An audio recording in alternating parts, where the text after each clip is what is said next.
Hi friends, welcome to ARK talks.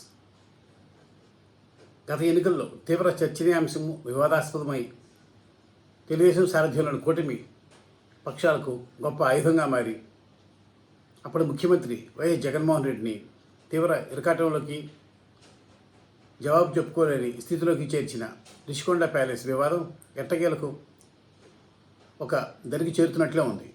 ఎందుకంటే ఈ అత్యంత వివాదాస్పద ఈ మధ్యకాలంలో ఏ నిర్మాణం కూడా మన రాష్ట్రంలోనే కాదు, బహుశా దేశంలో కూడా ఏ నిర్మాణం పైన కూడా ఇన్ని వివాదాలు ముసురుకోలేదు, ఇంత చర్చ జరగలేదు, ఇంత రచ్చ అవ్వలేదు. కానీ విశాఖపట్నం సమీపంలోని రిషికొండ ప్యాలెస్ వివాదం అంతా ఇంత కాదు. అది రేపిన కలకలం కొన్ని ఏళ్ల పాటు ఒక్క విశాఖ ప్రాంతాన్నే కాకుండా రాష్ట్రం మొత్తం మీద తీవ్ర చర్చనీయాంశమైన సంగతి మీ అందరికీ తెలుసు. అలాంటి రిషికొండ ప్యాలెస్ పేరుకి ఇది రిషికొండ ప్యాలెస్ మనం అనుకుంటున్నాం, కానీ అప్పుడు వైఎస్ జగన్ ప్రభుత్వం పెట్టినప్పుడు అది కట్టిన వైఎస్ జగన్ ప్రభుత్వం పెట్టిన పేరు మాత్రం రిషికొండ టూరిస్ట్ రిసార్ట్స్. ఈ రిసార్ట్స్ నిర్మాణానికి అక్షరాల వైఎస్ జగన్ వెచ్చించింది కనీసం 500 నుంచి 550 కోట్ల రూపాయలు. అంతకన్నా ఎక్కువేనని ప్రతిపక్షం వారు అంటారు. కాదు, 400కు చిల్లర అని చెప్పి వైఎస్ఆర్ కాంగ్రెస్ పార్టీ వాళ్ళు అంటారు. ఏమైనప్పటికీ దీని నిర్మాణం అయ్యి కనీసం 500 కోట్లకు తగ్గదని చాలామంది అంచనా. భవన నిర్మాణ రంగంలోనూ ఆ ప్యాలెస్ చూసిన తర్వాత దానికైన ఖర్చును అంచనా వేసిన నిపుణులు చెప్పే మాట ఏంటంటే ఈ ప్యాలెస్కు కనీసం 500 కోట్లకు తగ్గకుండా ఖర్చు అయి ఉంటుందని అంచనా. సరే, ఈ ప్యాలెస్ కట్టారు. ఆ తర్వాత ఇప్పటి నుంచి అంటే వైఎస్ జగన్ అది కట్టిన తర్వాత కొన్ని ఏళ్లుగా అది నిరుపయోగంగానే ఉంది. ఇన్ని కోట్ల ప్రజాధనంతో నిర్మించిన ఇంతటి భారీ భవనాన్ని సద్వినియోగం చేసుకోవటం ఎలాగో అప్పటి వైఎస్ జగన్ ప్రభుత్వానికి టైం చాలలేదనుకుంటే ఇప్పటి కూటమి ప్రభుత్వానికి కూడా సుమారు 16-17 నెలలు పట్టింది. అయితే ఇంతకాలానికి ఎంతో జంజాటం, ఎంతో కాలయాపన, ఎన్నో చర్చలు, ఎన్నో మంతనాలు, సంప్రదింపుల తర్వాత ఎట్టకేలకు ఈ రిషికొండ ప్యాలెస్ విశాఖ సమీపంలో సముద్రానికి అభిముఖంగా ఉన్న కొండపై నిర్మించిన ఈ రిషికొండ ప్యాలెస్ వివాదం ఒక ప్రముఖ హోటల్ గ్రూప్కు దక్కనున్నట్టు తెలుస్తోంది. విశాఖపట్నం, విజయవాడ, హైదరాబాద్ వీటన్నిటితో పాటు త్వరలో అమరావతిలో కూడా ఒక భారీ 5 స్టార్ హోటల్ నిర్మించబోతున్న ప్రముఖ సంస్థకు ఈ రిషికొండ ప్యాలెస్ నిర్వహణ బాధ్యతలు దక్కనున్నాయని, అది ఆ ప్యాలెస్ను ఎలా సద్వినియోగం చేసుకుంటానో, దాన్ని ఏ విధంగా దాన్ని వినియోగించుకుంటాననే అంశంపై ప్రభుత్వానికి ఇచ్చిన నివేదిక, సవివర నివేదిక, డీటెయిల్డ్ ప్రాజెక్ట్ రిపోర్ట్ ప్రభుత్వ పేదలకు ఎంతో నచ్చిందని, దాంతో ఇంచుమించుగా ఇతర సంస్థలు పోటీలో ఉన్నప్పటికీ కూడా ఇందాక పేర్కొన్న సంస్థకు ఈ రిషికొండ ప్యాలెస్ నిర్వహణ బాధ్యతలు అతి త్వరలోనే దక్కనున్నాయని సమాచారం. సరే, ఎలాగోలా నెలకు 5 లక్షల పైగా ఎవరు ఉండనప్పటికీ, ఎవరు దాన్ని ఉపయోగించినప్పటికీ కూడా దాని నిర్వహణకు ఎలక్ట్రికల్ ఖర్చులు, గార్డెనింగ్, ఈ ఇంటీరియర్ మెయింటెనెన్స్ వీటన్నిటికీ కనీసం నెలకు 25 లక్షలు ఖర్చు అవుతుందని కూటమి ప్రభుత్వంలో మంత్రులు కొంతకాలంగా చెబుతూ వస్తున్నారు. అంటే కూటమి ప్రభుత్వం గద్దెక్కిన తర్వాత ఈ 16-17 నెలల్లో అక్షరాలు దాని మీద కనీసం 4 కోట్లు 5 కోట్లు వృధాగా పోయినట్టే. ఇలాంటి పరిస్థితుల్లో ఈ కూటమి ప్రభుత్వం రిషికొండ ప్యాలెస్లో ఏం చేయాలన్న దానిపై తమకు ఏమీ తోచడం లేదని, ఇంతటి భారీ నిర్మాణాన్ని అటు టూరిస్టు రిసార్ట్గాను ఉపయోగించలేము, ఇటు ఏదో సాదాసీదా ఆఫీస్ కార్యాలయానికి ఉపయోగించలేము, కాబట్టి ఏం చేయాలో చెప్పండి అంటూ ప్రజల్నే కోరటం, ఆ తర్వాత ఇటీవలే దీన్ని ఉపయోగించిన విధానంపై ఆసక్తి వ్యక్తీకరణ నివేదికలు సమర్పించాలంటూ నోటిఫికేషన్లు ఇవ్వటం మనకు తెలిసిందే. ఈ నోటిఫికేషన్ స్పందించిన ఎంతోమంది తమ సూచనలు తెలియజేశారు. సుమారు 8 సంస్థలు ఈ రిషికొండ ప్యాలెస్ను తామైతే ఎలా సద్వినియోగం చేసుకుంటామో అందుకు ఏమేం కావాలో తగిన సూచనలు ఇస్తూ ఆసక్తి వ్యక్తీకరించాయని తెలిసింది. వాటిల్లోనూ 5 సంస్థలు తమ డీటెయిల్డ్ ప్రాజెక్ట్ రిపోర్ట్ని సమర్పించగా, ఇందాక ముందే చెప్పుకున్నట్లుగా విశాఖ, విజయవాడ, అమరావతి, హైదరాబాదుల్లో హోటల్ను కలిగి ఉండో లేదా కట్టబోతున్న ఒక సంస్థ ఈ రిషికొండ ప్యాలెస్కు త్వరలోనే నిర్వహణదారు కాబోతోంది తెలుస్తోంది. ఎవరైతేనే ఎలాగోలా ఈ 550 కోట్లతో నిర్మించిన అత్యంత భారీ రాజప్రసాదం వినియోగంలోకి వచ్చి దానివల్ల ప్రజలకు అంతో ఇంతో మేలు కలిగితే, దానివల్ల రాష్ట్ర ప్రతిష్ట కూడా ఎంతో కొంత పెరిగితే అంతే చాలు. అసలు ఇంతటి వివాదాస్పదం చర్చనీయాంశమైన రిషికొండ ప్యాలెస్ గురించి సంక్షిప్తంగా తెలుసుకుందాం. రిషికొండ అనేది మనందరికీ తెలిసిందే, చాలామందికి తెలిసిందే. విశాఖపట్నం సమీపంలో సముద్రానికి ఎదురుగా ఉన్న ఒక కొండ. దీనిపై ఆంధ్రప్రదేశ్ పర్యాటకాభివృద్ధి సంస్థ గతంలోనే, అంటే కొన్ని దశాబ్దాల క్రితమే పలు కాటేజీలు నిర్మించింది. అయితే వైఎస్ జగన్ ప్రభుత్వం అధికారంలోకి రాగానే 2019-24 మధ్య ఆ కాటేజీల నుండి కూల్చివేసి ఆ స్థానంలో భారీ లగ్జరీ టూరిస్ట్ రిసార్ట్ కడతానంటూ ముందుకు కదిలింది. అందరూ కాబోస్ అలాగే కడతారేమో అనుకున్నారు.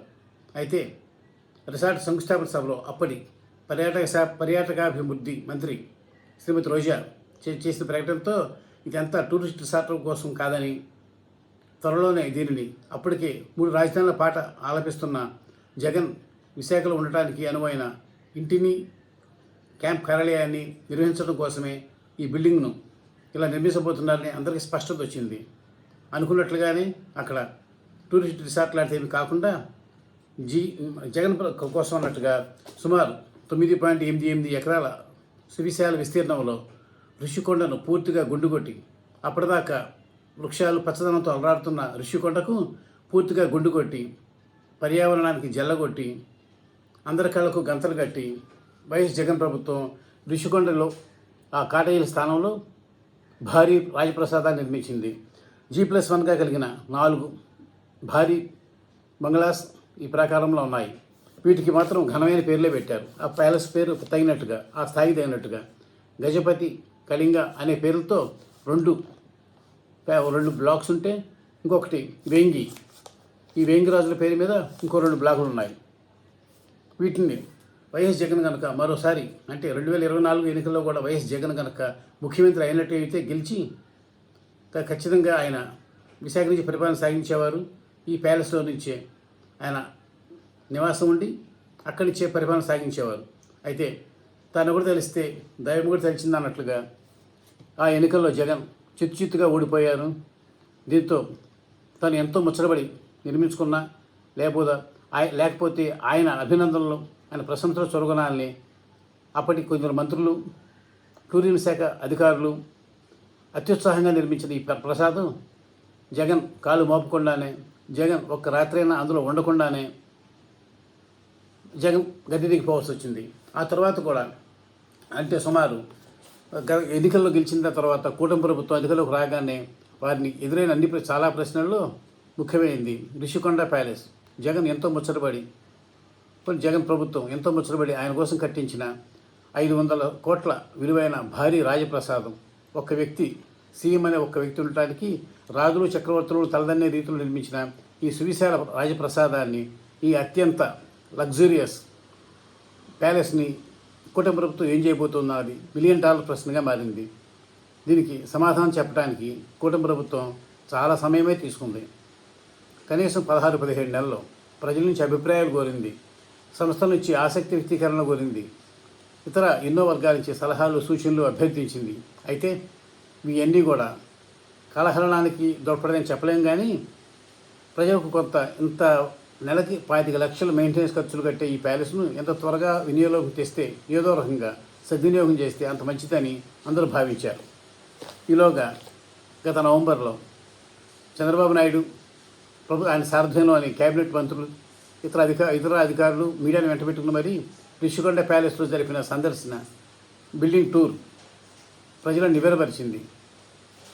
కనీసం 25 లక్షల విలువ గల బాత్ టబ్స్, ఒక్కొక్కటి 5 లక్షల విలువైన కమోడ్స్, ఇలాంటి ఎంతో, బహుశా టాటా బిర్లాలు, రిలయన్స్, అంబానీలు, అదానీలు కూడా తమ ప్రసాదాల్లో ఇలాంటివి ఉంచుకున్నారో తెలియదు, కానీ ప్రజాధనంతో, ప్రజలు పన్నుల రూపాయలు చెల్లించిన ధనంతో ఇలాంటి 25 లక్షల రూపాయలు విలువ చేసే బాత్ టబ్స్, 5 లక్షల పైగా విలువ చేసే కమోడ్స్, వీటన్నింటినీ ఆ ప్యాలెస్లో చూసి, ఆ ఫ్లోరింగ్ చూసి, ఆ షాండ్లియర్స్ చూసి, ఆ ఇంటీరియర్స్ చూసి, ఆ ఫర్నిచర్ చూసిన వాళ్ళందరూ నోరెళ్ళ పెట్టారు. ఎందుకంటే అప్పటిదాకా ఈ ప్రసాదంలోకి ఎవరికి అనుమతి లేదు. కనీసం నిర్మాణ స్థలంలో ప్రవేశించడానికి కూడా, దాని ఫోటోలు తీయడానికి కూడా వీలైనంతగా కట్టుదిట్టంగా జగన్ ప్రభుత్వం ఆ ప్యాలెస్ నిర్మించింది. ఆఖరికి అప్పటి ప్రతిపక్ష నేతలు చంద్రబాబు నాయుడు, ఇప్పటి డిప్యూటీ ముఖ్యమంత్రి పవన్ కళ్యాణ్ తదితరులు కూడా ఋషికొండ ప్యాలెస్ను దాని నిర్మాణం ఎలాగైతే పర్యావరణాన్ని ఉల్లంఘిస్తూ పర్యావరణాన్ని పూర్తిగా తోసిరాజని నిబంధనలకు విరుద్ధంగా జరుగుతుందో పరిశీలించేందుకు స్వయంగా వెళితే వారిని ఆ ప్యాలెస్ దగ్గరికి దరిదాపుల్లోకి రానియకుండా అప్పుడు వైఎస్ ప్రభుత్వం చాలా హడావుడి కట్టుదిట్టం చేసింది. న్యాయస్థానాలు గ్రీన్ ట్రిబ్యునల్ కళ్ళ గంతలు కట్టేందుకు అప్పట్లో అది ఋషికొండ మీద పచ్చదనం మీద తరిగిపోలేదని చూపించడానికి అన్నట్టుగా ఒక భారీ గ్రీన్ మ్యాట్ని ఏర్పాటు చేసి ఒక బాహుబలి సెట్టింగ్ను తలపించింది. ఇన్ని చేసినప్పటికీ కూడా ఋషికొండ ప్యాలెస్ వివాదాస్పదంగానే మిగిలింది. అప్పటి కూటమి పార్టీలకు ఒక భారీ ప్రచారాస్త్రంగా అక్కరకు వచ్చింది. వైఎస్ జగన్ను ఆత్మరక్షణలో పడేసింది. దీనిపై ఆ పార్టీ నాయకులు దానికై నిర్మాణంపై వారు చేసిన విన్యాసాలు దాన్ని సమర్థించుకునేందుకు మనం అందరం ఎన్నోసార్లు చూసాం. సరే, అదంతా అయిపోయింది. ఇప్పుడు కనీసం తమ అధికారంలోకి వచ్చిన 16 నెలల తర్వాత అయినా కూటమి ప్రభుత్వం ఈ భారీ ఋషికొండ ప్యాలెస్ను ఎలాగోలా సద్వినియోగం తెచ్చి ప్రజలకు దానివల్ల తగినంత ప్రయోజనం వనుగూరేలా, దాని ద్వారా లభించే ఆదాయం ఖజానాకు జంపడేలా, తద్వారా ఈ ప్యాలెస్పై వెచ్చించిన 500 కోట్ల రూపాయల పైగా వ్యయం కాస్తైనా సార్థకమయ్యేలా కృషి చేస్తుందని ఆశిద్దాం. Thank you. నమస్తే.